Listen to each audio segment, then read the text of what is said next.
Setelah gagal menjadi pahlawan untuk menolong anak gadis pemilik warung yang digodain Ucok dan Slamet, gue pun jatuh pingsan. Entah berapa lama gue pingsan, yang jelas cukup makan waktu yang lama dah. Bisa dibilang pas jangkrik jantan ngeluarin bunyi buat mikat hati jangkrik betina. Pada tahu kan kapan tuh jangkrik bunyi? Ya kalau nggak tahu, cari tahu dulu deh. Siapa tahu bisa nyari sambil ketemu jodoh ya kan? Ternyata kegagalan menjadi pahlawan meninggalkan tanda di pipi gue. Bogoman mentah yang berkali-kali dikasih sama Slamet ngebuat pipi gue jadi merah merona. Udah kayak pakai blush on yang dipakai ani-ani buat godain om-om berdompet tebal. Pas gue lagi coba sadarkan diri dan menahan rasa sakit akibat bogoman mentah dari Slamet, tanpa gue sadari ada laba-laba hitam dengan santainya berjalan ke arah telapak tangan gue. Ih, laba-laba ih. Saat laba-laba itu mulai berjalan di atas tangan gue, rasanya tuh geli-geli gimana gitu. Enak sih, tapi kan gue takut sama laba-laba ya. Gue pun langsung menggoyang-goyangkan tangan gue berusaha menjatuhkan laba-laba. Tapi dia gak jatuh-jatuh. Laba-laba itu malah makin asik memutari telapak tangan gue. Jatuh dong, aduh laba-laba yang gak mau jatuh lagi. Ayo jatuh. Karena tuh laba-laba gak jatuh-jatuh, gua ngambil inisiatif buat niupnya. Tapi belum sempat gua tiup, itu laba-laba malah gigit pergelangan tangan gua. Dan... Mak! Gua berlari tanpa arah sambil menahan rasa sakit yang double-nya kayak mie instan. Sakit karena dipukulin Slamet dan sakit digigit laba-laba. Setelah berlari sambil teriak-teriak kayak anak kecil yang lagi nangis dipukulin emak untuk disuruh pulang dan mandi.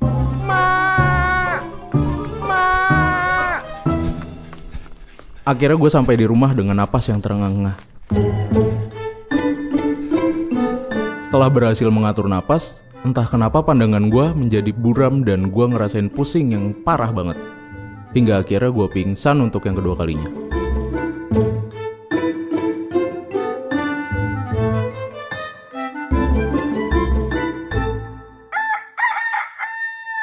Keesokan paginya, gua melakukan aktivitas seperti biasa yang udah gue lakuin selama bertahun-tahun. Beres-beres rumah, mencuci, menjemur, dan yang paling utama itu, dengerin ocehan nyokap. Bima, Ma berangkat dulu ya, mau ngais nih. Lu jangan lupa belanja kayak biasa. Jangan kayak kemarin disuruh beli sawi malah beli kangkung. Dah ya, kuping lu masih waras kan gak congean? Masih Ma, masih waras. Kalau masih waras ngapa lu kemarin beli kangkung bukan beli sawi? Hehehe, lupa Mak. Dah lu mah ya, masih muda udah pikun. Ma aja yang udah tua gak pikun. Ya udah, Ma jalan dulu ah. Duit Ma taruh di tempat biasa ya, di atas meja deket kompor. Ingat beli kangkung, jangan sampai lu beli sawi lagi. Lah, kangkung apa sawi ini Mak? Lah iya ya, salah ngomong gua. Sawi aja sawi. Ya udah ah, Ma jalan dulu. Ingat pintu jangan lupa lo kunci ya kalau keluar. Iya Mak. Ya udah, Ma jalan dulu ah. Duit. Setelah nyerocos tanpa henti, nyokap pun berangkat. Saat lagi asik-asik menjemur, terdengar dari kejauhan suara Ucok dan Slamet lagi godain anak-anak yang mau berangkat sekolah. Bah, rapi kali kau rupanya. Mau berangkat sekolah kau? Kupinjam topi kau ya. Om, jangan om. Balikin om. Tolong om, balikin dong. Bro, dia mau nangis bro. Om, balikin om. Nanti aku dimarahin bu guru kalau nggak pakai topi pas upacara. Aku tak peduli. Tole, gitu aja nangis. Ora cocok karo badanmu sang lemu. Anak itu pun melanjutkan perjalanannya sambil menangis. Sedangkan Ucok dan Slamet tertawa.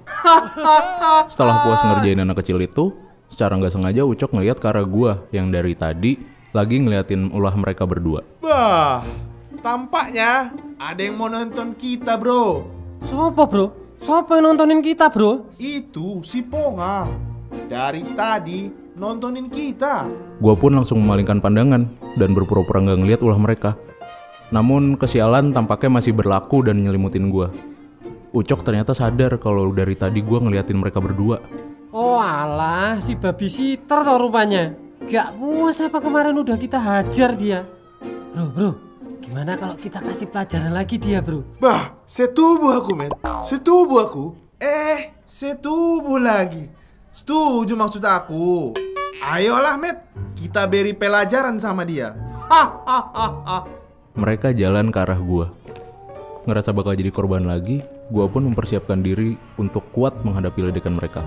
Pongah. Rajin kali kau. Macam kayak inang-inang kau. Apa jangan-jangan kau memang inang-inang? Iya juga ya bro. Gimana kalau dia kita jodohin sama kambing bro? Terus nanti kalau punya anak nangisnya mbek. Merasa kesal karena terus-terusan diledek, gua pun mencoba memberanikan diri untuk melawan mereka. Tapi kalau menurut gue nih ya, yang sebenarnya cocok jadi perempuan tuh kalian berdua. Suka ngosip, terus suka ngomongin orang. Gak kebayang deh kalau kalian berdua nikah. Sudah berani melawan dia, bro. Iya bro, wani-wani ini loh. Tantene pisan untuk mungko. Wes kene tak hajare pisan. Merasa kesal, Slamet pun ngambil batu yang ada di dekatnya. Dan dia bersiap untuk melempar batu yang ukurannya gak gede-gede banget itu ke arah gue. Hajar, Met. Rontokkan saja giginya, Met. Gue pun langsung mempersiapkan diri untuk menghindar dari lemparan batu itu. Saat batu itu akan terlempar, secara tiba-tiba sebuah jaring keluar dari tangan gue dan mengenai tangan Slamet yang ingin melempar batu itu. Aduh. Bro. Kau kenapa, bro? Melihat jaring yang keluar dari tangan gue, kita semua kebingungan. Terutama gue, entah kenapa ada sebuah jaring yang keluar dari tangan gue. Meski kebingungan, tapi gue cukup senang karena merasa mendapatkan bantuan untuk melawan Ucok dan Slamet. Gue pun langsung memanfaatkannya. Gue arahkan tembakan jaring itu ke muka Slamet. Ucok yang biasanya terlihat sangar dan gagah, kali ini dia tampak ketakutan. Udah kayak anak kecil yang nyasar di mall karena maknya sibuk belanja. Gue pun mencoba memanfaatkan keadaan yang gue punya. Gue keluarin jaring dan gue tembakkan ke arah Slamet. Kini seluruh jaring menutupi tubuh Slamet. Kali ini gue tembakin jaring ke arah Ucok.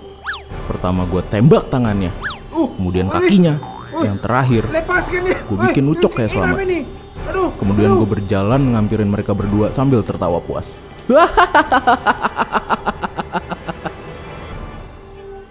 Gue angkat tubuh mereka pakai jaring, lalu gue lempar mereka ke langit sampai gak kelihatan.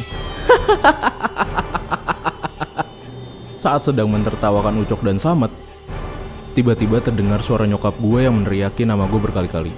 Bima.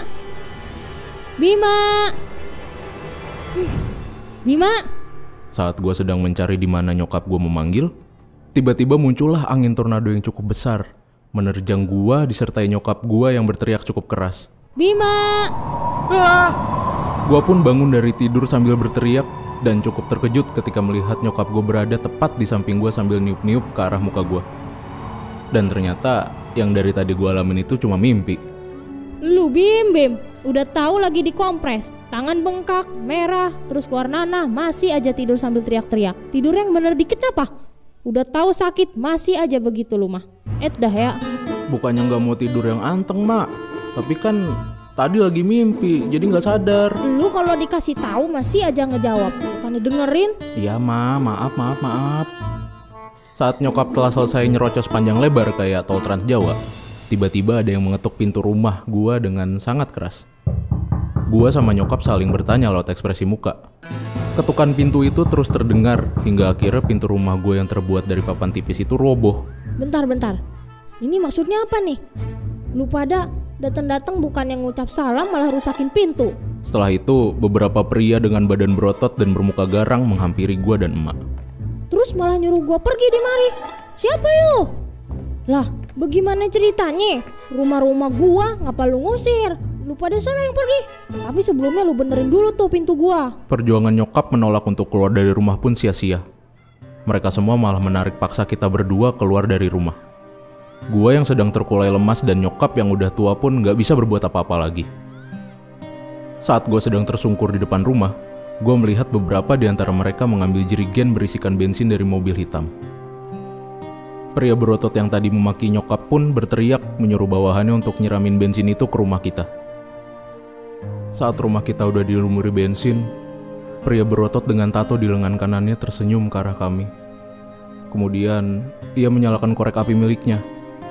Lalu ia lemparkan korek itu ke rumah kami. api perlahan mulai merambat dan membakar rumah kami. Dengan tatapan penuh luka, nyokap memandangi rumah yang menjadi satu-satunya harta. Isak tangis yang ditahan nyokap bisa gue dengar dengan begitu jelas. Hingga akhirnya nyokap mengambil suatu tindakan yang benar-benar di luar dugaan. Bima lari. Ia berdiri, lalu menghampiri pria berotot dengan tato di lengan kanannya. Mereka berdua saling tatap. Nyokap tampak begitu geram. Dia mengepalkan tangannya, sedangkan pria itu hanya tertawa. Satu pukulan yang tak bertenaga dilayangkan nyokap ke muka pria bertato itu. Mendapatkan pukulan dari nyokap, pria itu nggak tinggal diam. Tiba-tiba aja, ia juga memberikan pukulan ke arah nyokap. Aduh, kena tampol nih gua. Namun bukan satu pukulan, melainkan berkali-kali. Aduh, kena lagi dah gua. Aduh. Ia mendaratkan pukulan ke nyokap berkali-kali hingga dia tersungkur. Aduh. Gua yang gak terima nyokap dipukulin langsung berlari ke arah dia dan memberikan pukulan dengan sisa-sisa tenaga yang gua punya. Hingga akhirnya terjadi perkelahian yang gak seimbang. Gue yang seorang diri dengan kondisi sakit tanpa memiliki ilmu bela diri harus melawan mereka yang jumlahnya lebih dari 10 orang. Alhasil, gue pun harus menerima pukulan dan tendangan dari mereka hingga gue tersungkur. Saat gue dikeroyok, gue melihat nyokap yang tergeletak dan tak bergerak di tanah. Pandangan gue pun mulai samar. Gue memandangi mobil hitam, samar-samar gue pertegas pandangan gue. Ternyata, seseorang yang berada di dalamnya merasa puas dengan apa yang sedang gue alami. Akan tetapi, secara tiba-tiba sekelebat bayangan menyambar gue dan nyokap. Saat itu badan gue terasa melayang dan pandangan gue semakin kabur. Akhirnya, gue pun tak sadarkan diri lagi.